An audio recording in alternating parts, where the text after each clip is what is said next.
That was I Remember Everything by someone that I can't remember right now because my mind's going crazy. I've got JoElle in here because it's Mystic Monday. Hello, JoElle. How are you? I'm good. How are you? I'm good. Besides not being able to pay attention to what I'm doing great. Yeah.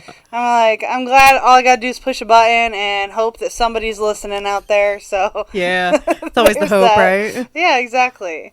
So I have a chakra bracelet. And I don't know anything about chakras. I don't even know where I got this bracelet. It just showed up one day. And it broke last night. And so I'm going to ask you about chakras. Right. So my first question about chakras is, the internet told me that there's possibly no such thing as chakras. Okay. And so, and so how do we know that there's chakras?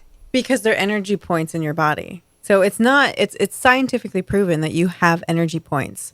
And at each center, each point in your body, something is connected to that. So like when our solar plexus is messed up, we have digestive issues. We have all sorts of problems in that stomach area. When we heal or move that energy, guess what isn't there anymore? All that stuff. Okay. And so let's reverse back then. What is a chakra? A chakra is a energy point in the body.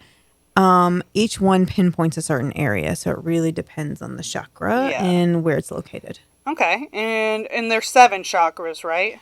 There's 7 main ones, but I think there's upwards to like hundreds of different chakras depending on the science that you look into and the different cultures. So like in the Mexica culture, there's chakras in the hands too. And in many cultures, there's chakras in the hands. So each area just has a bunch of different chakras. Okay. That's cool. And when your chakras are aligned, what's that mean? When your chakras are aligned, you have peace. That's that enlightenment. When your chakras are aligned, you've been working really hard on healing your traumas, getting rid of all that pain in your body because pain is stored in the body because of trauma being stored in the body. So like if you're experiencing a lot of like chest pain or something, maybe you have a lot of anger that needs to come out. Maybe you have a lot of pain, like emotional pain that needs to come out.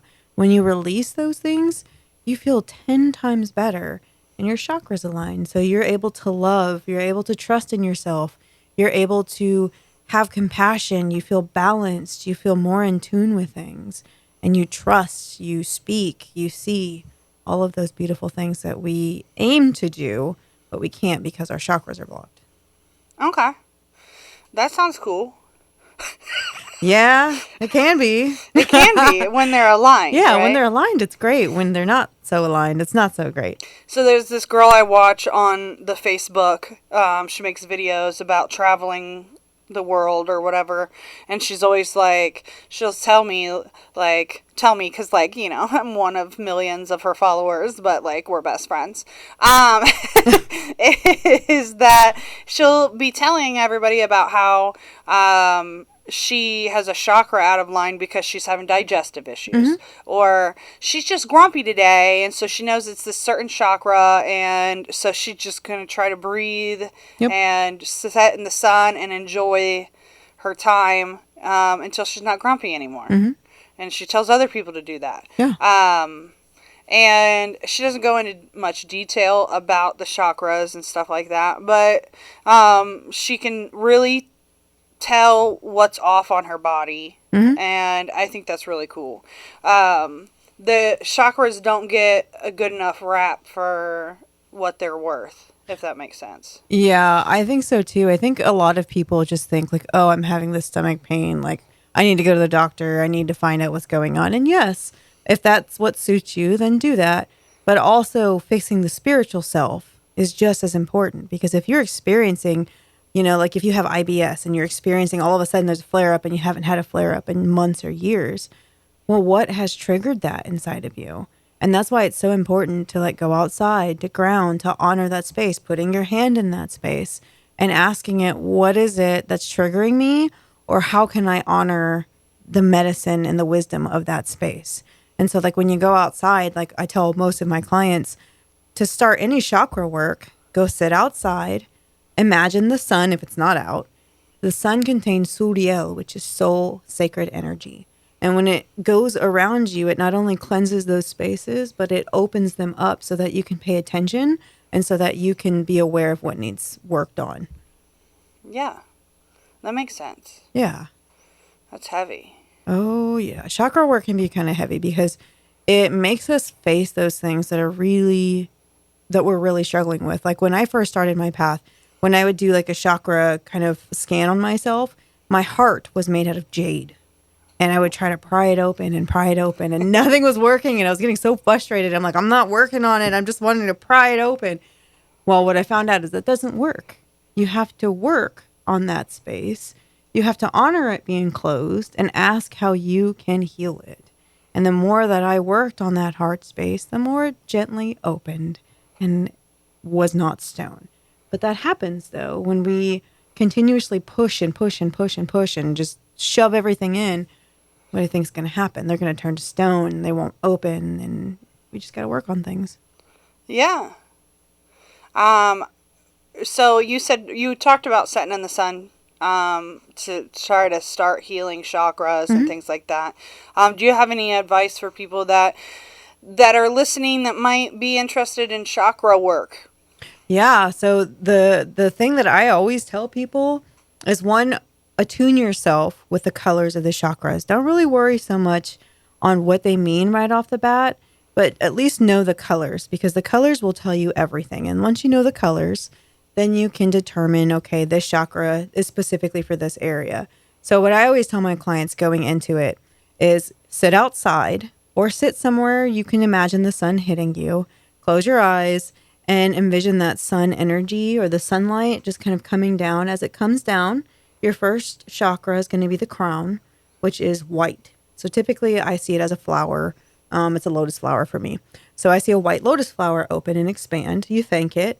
As it goes down, your third eye, which is in the middle of your forehead, that is purple. And that one opens. I thank it and keep going. So as the sun keeps going down, you get to your throat chakra. Maybe that one's closed today. I honor that space and I thank you for trying. And then I go down. The heart chakra is green. And as that one opens, you thank it and you move down. The sun keeps going down. You have your solar plexus, which is yellow. And then as it continues to go down, you have your sacral, which is red, or not red, orange. And then as you go down, your last one is your root, which is red. And then as it continues to go all the way down, let the sun go all the way down to your feet. And then just thank the sun energy. And now you know what space you kind of need to work on. That makes sense. Yeah. It's the easiest way, I think, to do it for people who aren't familiar with those spaces yet. And it really gets you in that movement of everything that you do in your life is a ritual. Everything that you do in your life is a ceremony. Setting that intention in the morning, saying, okay, I'm going to dedicate this time to focus on my healing and opening my center points. Even if you don't fully believe in chakras, it's still energy in your body that's stored, and you can look it up scientifically on how you can work through those spaces. Oh, cool. That's cool. Yeah. I don't even know what to say besides that's cool. Yeah, it is cool. Yeah. Well, thank you for sharing that with us today. I think that's really neat.